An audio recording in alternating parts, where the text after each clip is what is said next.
A story of how I was trapped in a mansion with my ex. The invitation arrived in a sleek black envelope sealed with gold wax. The name on the letterhead sent a chill down my spine, Adrian Blackwood. My ex. The man I had loved and hated in equal measure. It had been 2 years since our explosive breakup, yet here I was, standing in front of his isolated mansion, staring at its towering gates. The letter had been simple. Come to Blackwood Manor. A matter of urgency. I need you, Alina. Curiosity and lingering resentment warred inside me. What could he possibly want? I should have ignored the invitation, but something about it felt off. So I had come. As soon as I stepped inside, the gate creaked shut behind me. My stomach twisted uneasily. The air smelled of rain and pine, and the massive house loomed ahead like a beast waiting to swallow me whole. The door swung open before I could knock. And there he was, Adrian, looking just as devastatingly handsome as I remember. That hair tousled as if he had run his fingers through it one too many times, sharp jaw and clenched hand, piercing green eyes looking onto mine with an unreadable expression. Alina, he said, his voice low, rough. Adrian, I replied, folding my arms. This better be good. He exhaled sharply. I don't have time to explain. Just come in. I hesitated but stepped inside. The grand foyer was just as I remembered, elegant but eerily cold. The chandeliers flickered slightly, casting long shadows. Then I heard it, the sound of locks clicking into place. I spun around. Adrian, what the hell? The house is on lockdown, he interrupted. His jaw was tight, and his hands were balled into fists. I narrowed my eyes. Excuse me. I was hacked. Someone infiltrated the security system. The entire house has been sealed from the outside, and there's no signal in here. We're trapped. My blood ran cold. You're joking. He gave a humorless chuckle. Do I look like I'm joking? I inhaled sharply, trying to steady myself. So what's the plan? I was hoping you'd help me figure that out. I stopped. Why? Adrian ran a hand through his hair, looking frustrated. Because I trust you. A bitter laugh escaped me. That's funny, considering how you treated me. His jaw clenched. This isn't the time for that, Alina. Then when is the time? I shot back. Because I never got an explanation for why you just walked away. His eyes darkened. I didn't walk away. I had to protect you. I scoffed. Protect me? From what? Before he could answer, the lights flickered.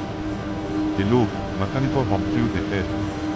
Then, the mansion's intercom crackled to life. Adrian Blackwood. Alina Carter. I froze. The voice was robotic, distorted. Adrian's body went rigid. Who are you? He demanded. The voice chuckled.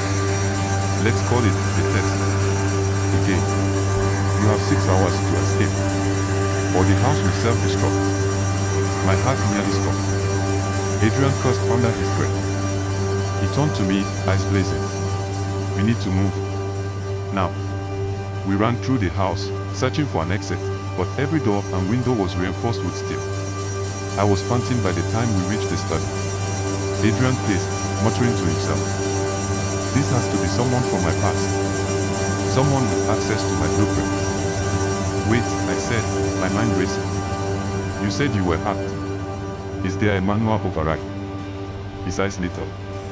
Yes.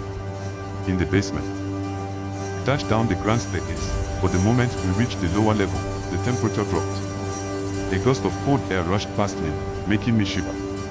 And then, the doors behind us slammed shut. A slow clap echoed through the room. I turned and nearly screamed.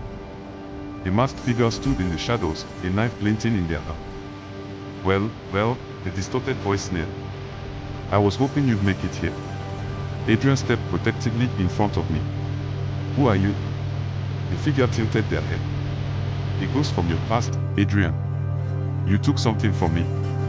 Now I take something from you. Adrian's fist clenched. If you wanted to kill me, you would have done it already. What do you really want? The masked person laughed. A confession. A heavy silence filled the air. I glanced at Adrian. His face was unreadable, but something dark flickered in his eyes. What is he talking about, Adrian? I whispered. He swallowed hard. Alena, there are things I never told you. Things I kept from you to keep you safe. The masked figure stepped closer. Oh, she's going to love this. I gritted my teeth. Tell me the truth, Adrian. He sighed, rubbing his temples. I was part of an organization. One that dealt with dangerous technology. I was their top engineer. But when I found out they were using my work for weaponized air, I sabotaged the project and went into hiding. I sucked in a breath. And now they want revenge. The masked person clapped again. She's smart. Pity you didn't tell her the truth sooner. The lights flickered wildly, and I felt the floor vibrate beneath me. Time was running out. I acted on instinct. I grabbed the nearby fire extinguisher and swung it at the masked figure's head. They staggered, giving Adrian just enough time to lunge at them. They struggled, but Adrian was stronger. He pinned them down, yanking off the mask. It was a woman. Her eyes were filled with hatred. You ruined my life, Adrian, she spat. I saved lives, he countered. Your organization was going to kill millions. She snarled, but before she could speak, I pressed the extinguisher's nozzle and blasted her with white foam. She screamed, blinded. Adrian grabbed my hand. Let's go. We sprinted to the control panel in the basement. Adrian's fingers flew over the keypad. Beads of sweat dripped down his forehead. Come on, he muttered. The countdown on the screen read 30 seconds. Then, beep. The light stopped flickering. The security doors clicked open. The entire house powered down. We collapsed against the wall, panting. I turned to Adrian. You owe me an explanation. He looked at me, his eyes softer than before. I know. And if you're willing to listen, I'll tell you everything. I exhaled. Maybe it was a bad idea, but a part of me still cared. Maybe being trapped in this mansion wasn't the worst thing that could have happened. Maybe it was a second chance. And this time, I wasn't walking away.